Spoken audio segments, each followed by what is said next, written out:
ಜನ್ಮ ತಾಳಿ ಯುವಾವಸ್ಥೆಗೆ ತಲುಪ್ತಾ ಇದೆ.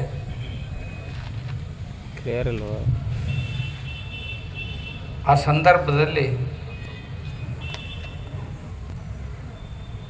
22 ವರ್ಷ ಅಂದ್ರೆ ಒಂದು ಯುವಾವಸ್ಥೆಯನ್ನು ಮುಟ್ತಾ ಇದೆ. ದೇಶವನ್ನು ಮುನ್ನಡೆಸುವಲ್ಲಿ ಹಣದ ಪಾತ್ರ ಬಹಳ ದೊಡ್ಡದು. ಎಲ್ಲ ನಾಟಕ ಮಾಡಕ್ಕೆ ಬರ್ತೈತಿ, ರೊಕ್ಕದ ನಾಟಕ ಮಾಡಕ್ಕೆ ಬರುವುದಿಲ್ಲ ಅಂತ ವ್ಯವಹಾರದೊಳಗೆ ಒಂದು ಗಾದಿ ಮಾತೈತೆ. ರೊಕ್ಕ ಏನು ಮಾಡಂಗಿಲ್ಲ ಅಂತೀರಿ ನೀವು, ಎಲ್ಲನೂ ಮಾಡಿಸ್ತೈತಿ. ಹೌದಿದ್ದದ್ದನ್ನು ಅಲ್ಲಿ ಮಾಡ್ತೈತಿ, ಅಲ್ಲಿದ್ದದ್ದನ್ನು ಹೌದು ಮಾಡ್ತೈತಿ, ಕೆಳಗಿದ್ದವನ್ನ ಮ್ಯಾಗ ತೊಗೊಂಡು ಹೋಗ್ತೈತಿ, ಮ್ಯಾಗಿದ್ದವನ್ನ ತೆಳಗೆ ನುಗ್ಗಿಸ್ತೈತಿ. ರೊಕ್ಕ ಹುಚ್ಚರನ್ನ ಶಾಣ್ಯಾರನ್ನ ಮಾಡ್ತೈತಿ, ಶಾಣ್ಯಾರನ್ನ ಹುಚ್ಚರನ್ನ ಮಾಡ್ತೈತಿ.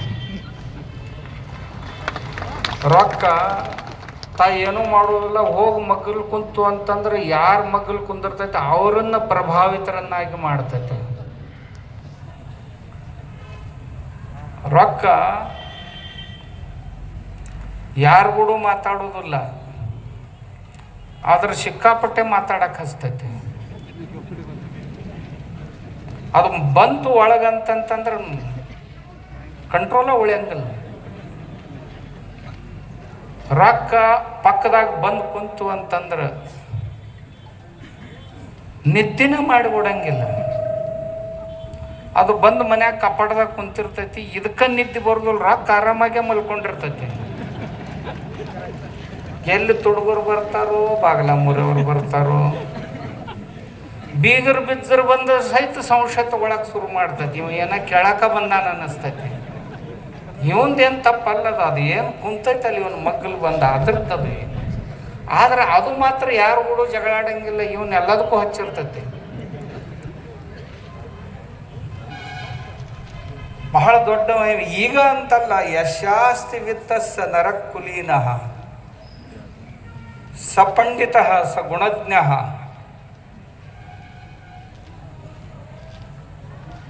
ಯಾರ ಹತ್ರ ಸಂಪತ್ತು ಇರ್ತೈತಿ, ಹಣ ಇರ್ತೈತಿ, ಅವನೇ ದೊಡ್ಡ ಕುಲದವಂತ, ಅವನೇ ಗುಣವಂತ ಅಂತ. ಅವಾಗೇನೋ ಮಾತಾಡಕ್ಕೆ ಬರಲಿಲ್ಲ ಅಂದ್ರು ದೊಡ್ಡ ಪಂಡಿತರಿ ಅವ ಅಂತ ಅಂತಾರಂತ. ರೊಕ್ಕ ಭಾಳ ಇತ್ತಂತಂದ್ರೆ ಸರ್ವೇ ಗುಣಾ ಕಾಂಚನಮಾಶ್ರಯಂತಿ. ಈ ಜಗತ್ತಿನಾಗ ಎಲ್ಲ ಗುಣಗಳು ಕಾಂಚನವನ್ನು ಆಶ್ರಯ ಮಾಡ್ಕೊಂಡದವಂತ. ಬಾಬಾ ಸಾಹೇಬ್ ಅಂಬೇಡ್ಕರ್ ಅವರು ಕಾನ್ಸ್ಟಿಟ್ಯೂಷನ್ ಬರೆಯುವಾಗ democracy is the government of the people, by the people and for the people ಅಂತ ಬರೆದಿದ್ರು. ಪ್ರಜಾಪ್ರಭುತ್ವ ಅಂದ್ರೆ ಜನರಿಂದ ಜನರಿಗಾಗಿ ನಡೆಸಲ್ಪಡುವ ಸರ್ಕಾರ ಅಂತಿತ್ತು. ಈ ಸದ್ದು ನೋಡಿದ್ರೆ ಹಣದಿಂದ ಹಣಕ್ಕಾಗಿ ಬಿಟ್ರೇನೂ ಇಲ್ಲ. ಅಷ್ಟು ಮಹತ್ವ ಪಡ್ಕೊಂತು.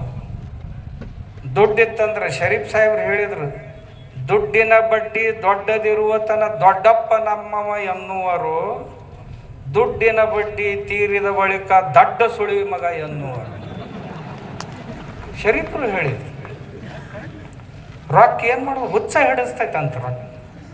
ಅದು ಇರ್ಲಿಕ್ಕೆ ಏನು ಒಂದು ಕಾಲಿತ್ತಪ್ಪ, ಋಷಿಗಳು ಹೇಳ್ತಿದ್ರು, ತೇನ ವಿನಃ ತೃಣಮಪಿ ನ ಚಲತಿ. ಭಗವಂತನ ಇರಲಿಲ್ಲ ಅಂದ್ರೆ ಒಂದು ಕಡ್ಡಿನೂ ಒಳಗಾಡಂಗಿಲ್ಲ ಅಂತ ಹೇಳ್ತಿದ್ರು. ಈಗ ಅದು ಇರಲಿಲ್ಲ ಅಂದ್ರೆ ಯಾರೂ ಒಳಗಾಡಂಗಿಲ್ಲ, ಏನೂ ಆ ಫೈಲ್ ಒಳಗಾಡಂಗಿಲ್ಲ. ಹಣ ಬಹಳ ಮಹತ್ವ ಪಡೀತು.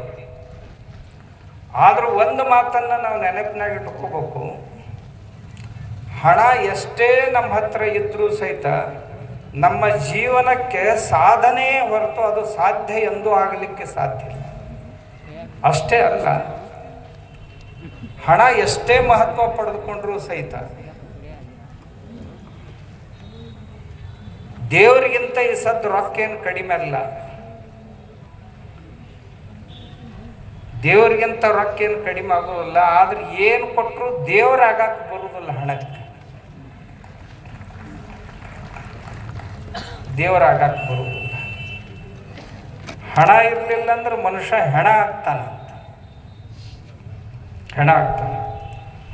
ಅರ್ಥ ಜೀವನಕ್ಕೆ ಬರಬೇಕಾಗಿದ್ರೆ ನಮ್ಮ ಹತ್ರ ಅರ್ಥ ಇರಬೇಕು ಅಂತ. ಅದು ಯಾವುದು ಅಂತಂದ್ರೆ ಅರ್ಥ ನಮ್ಮ ಮನೆಯೊಳಗಿದ್ದಂಥ ಕಾಳು ಕಡಿಗಳು ಸಹಿತ ಹಣನೇ. ನಮ್ಮ ಭೂಮಿನೂ ಒಂದು ಹಣ, ಭೂಧನ ಅಂತ ಕರಿತೀವಿ, ಧನ ಧಾನ್ಯ ಅಂತ ಕರಿತೀವಿ. ಸುವರ್ಣನೂ ಧನನೇ. ಅಷ್ಟೇ ಅಲ್ಲ, ನಮ್ಮ ಬುದ್ಧಿ ಅಂತ ಏನೈತಲ್ಲ ಅದು ಸಹಿತ ರೊಕ್ಕನ. ಯಾಕಂದ್ರೆ ಅದನ್ನು ರೊಕ್ಕದೊಳಗೆ ಕನ್ವರ್ಟ್ ಮಾಡಕ್ಕೆ ಬರ್ತೈತೆ. ಇಂಟಲೆಕ್ಚುವಲ್ ಪ್ರಾಪರ್ಟಿ ಅಂತೀವಿ, ಅದನ್ನು ಸಹಿತ ಧನದೊಳಗೆ ಕನ್ವರ್ಟ್ ಮಾಡಕ್ಕೆ ಬರ್ತೈತೆ. ಅಷ್ಟೇ ಅಲ್ಲ, ಬಹಳ ಪ್ರಕಾರದ ಧನ ನಮ್ಮ ದೇಶದೊಳಗೆ ಐತಿ, ನಮ್ಮೊಳಗೂ ಐತಿ. ಅದನ್ನು ಎಷ್ಟು